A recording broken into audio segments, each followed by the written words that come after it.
Mari kita satu di dalam doa, kita berdoa. Terpujilah namamu ya Tuhan Allah kami, untuk kasih dan kebaikan-Mu yang boleh kami alami, sehingga kami masih boleh ada sebagaimana kami ada. Dan kami dipersekutukan satu dengan yang lain, dalam kerinduan yang sama, untuk mendengarkan firman-Mu. Kiranya kuasa Roh Kudus-Mu tercurah atas kami, yang akan memampukan kami mengerti dan memahami firman-Mu. Ya Tuhan, berfirmanlah, kami telah sedia untuk mendengar. Di dalam nama Tuhan Yesus kami berdoa. Amin. Firman Tuhan dari kitab Nabi Sakaria, Sakaria pada pasal yang kedua ayat yang ke-6 sampai ayat yang ke-13. Firman Tuhan demikian.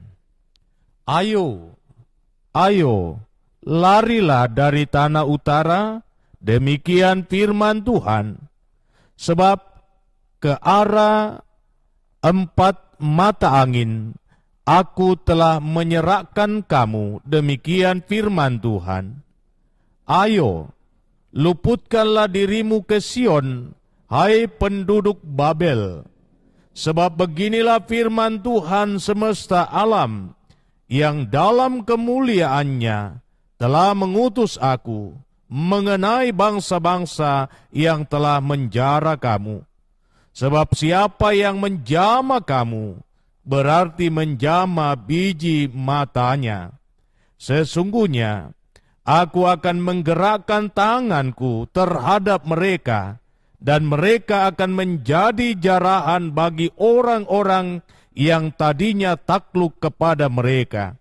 Maka kamu akan mengetahui bahwa Tuhan semesta alam yang mengutus aku.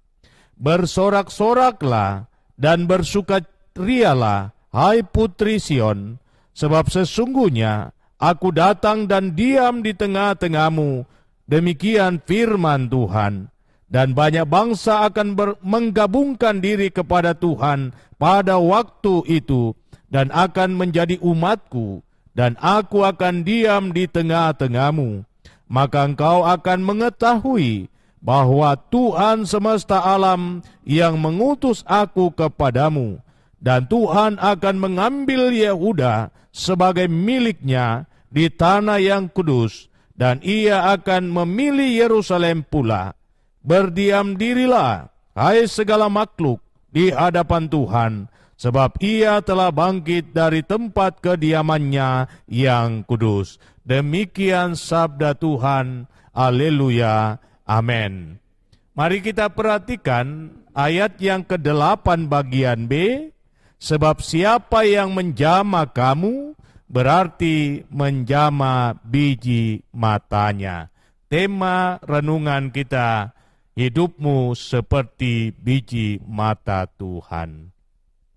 Saudara-saudara yang saya kasihi di dalam Tuhan, tak ada yang lebih cepat pada bagian tubuh kita yang memberikan respon atau reaksi ketika ada benda asing menyentuh tubuh kita selain mata ini. Jika ada satu benda tiba-tiba mendekat ke mata kita, segera kelopak mata menutup dengan cepat. Demikian cepat reaksi saraf-saraf mata kita, dan hal itu dipakai oleh Tuhan untuk menggambarkan reaksi Tuhan terhadap umat yang dikasihinya. Yang jelas saudara-saudara, ketika Tuhan berbicara bahwa kamu adalah biji mata Tuhan, maka ia mau menyatakan sikapnya yang jelas kepada umat bahwa hidup kita adalah bahagian dari tubuhnya. Dan melalui perikop bacaan kita ini, dalam terang tema yang saya sudah pilih, saya mau mengatakan bahwa hidup kita seperti biji mata Tuhan. Nah, sekali lagi saudara-saudara, jika mata kita begitu cepat memberikan reaksi terhadap benda asing yang mendekat, maka demikian jugalah kita sebagai anak-anak Tuhan, maka Allah begitu cepat untuk memberikan reaksi ketika hidup kita diusik. Allah begitu cepat mengambil sebuah tindakan untuk menyatakan kuasa perlindungannya terhadap kita. Sehingga ketika Tuhan bertindak, maka hidup kita pasti selamat. Dan terus terang saudara-saudara, bagian ini memberikan motivasi kehidupan yang begitu kuat kepada saya setiap kali saya diperhadapkan dengan berbagai tantangan dan persoalan. Bagian ini mempunyai makna yang sama seperti yang dicatat di dalam Yesaya pasal 49 ayat 16. Di sana firman Tuhan mengatakan seperti ini, "Lihat, aku telah melukiskan engkau di dalam telapak tanganku, tembok-tembokmu tetap di ruang mataku." Betapa indah ayat ini mau menggambarkan siapa diri kita di hadapan Tuhan.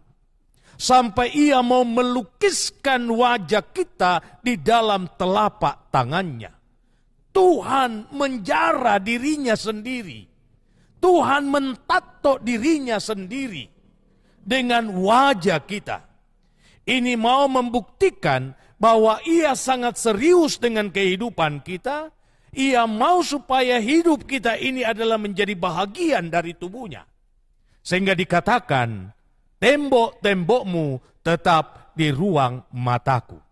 Tentu saudara-saudara, bahagian dari kitab Zakaria dan kitab Yesaya hendak menegaskan kepada kita bahwa Anda dan saya, karena iman kita kepada Yesus, telah mengangkat kita sebagai anak-anaknya. Dan tentu dalam hal ini, hidup kita sangat berharga di dalam pemandangannya. Ketika hidup kita sedang terbentur dengan persoalan, maka mari kita yakini bahwa Tuhan tidak akan membiarkan kita untuk hancur karena persoalan itu. Mari kita yakini bahwa di setiap persoalan yang ada Tuhan menemani kita. Begitu berharganya kita, sehingga Ia sendiri yang mengambil alih untuk menyelesaikan apa yang terbaik bagi kita. Itulah sebabnya kita harus menumbuhkan keyakinan yang kokoh bahwa tak ada satupun masalah yang melanda kehidupan kita yang terluput dari pemandangannya. Saudara-saudaraku, saatnya kini kita mengetahui keberadaan kita di hadapan Tuhan, bahwa tidak ada satupun yang dapat memutuskan hubungan kita dengan Tuhan. Jika kita tetap melekat padanya dan berdiam diri di hadapannya, hidup intim dan karib dengannya, maka Tuhan akan membela kita. Saya mengajak Anda semua untuk membangun karakter hidup yang sedemikian, agar kita tetap menjadi biji mata Tuhan. Dan Tuhan menjaga kita, Tuhan merawat kita, Tuhan memelihara kita.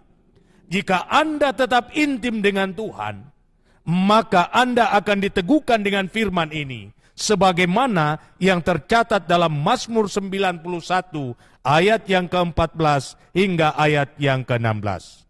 Sungguh, hatinya melekat kepadaku, maka aku akan meluputkannya. Aku akan membentenginya, sebab ia mengenal namaku. Bila ia berseru kepadaku, aku akan menjawab. Aku akan menyertai dia dalam kesesakan. Aku akan meluputkannya dan memuliakannya. Dengan panjang umur akan kukenyangkan dia, dan akan kuperlihatkan kepadanya keselamatan yang daripadaku. Untuk itu saudara-saudara, bagi kamu yang sekarang masih bergumul dengan rupa-rupa persoalan, bahkan kelemahan tubuh. Camkanlah ini, hidupmu adalah biji mata Tuhan. Karena itu, tetaplah percaya dan berserah diri kepadanya, maka keselamatan yang daripadanya akan menjangkau hidupmu. Kiranya Roh Kudus memateraikan firman ini.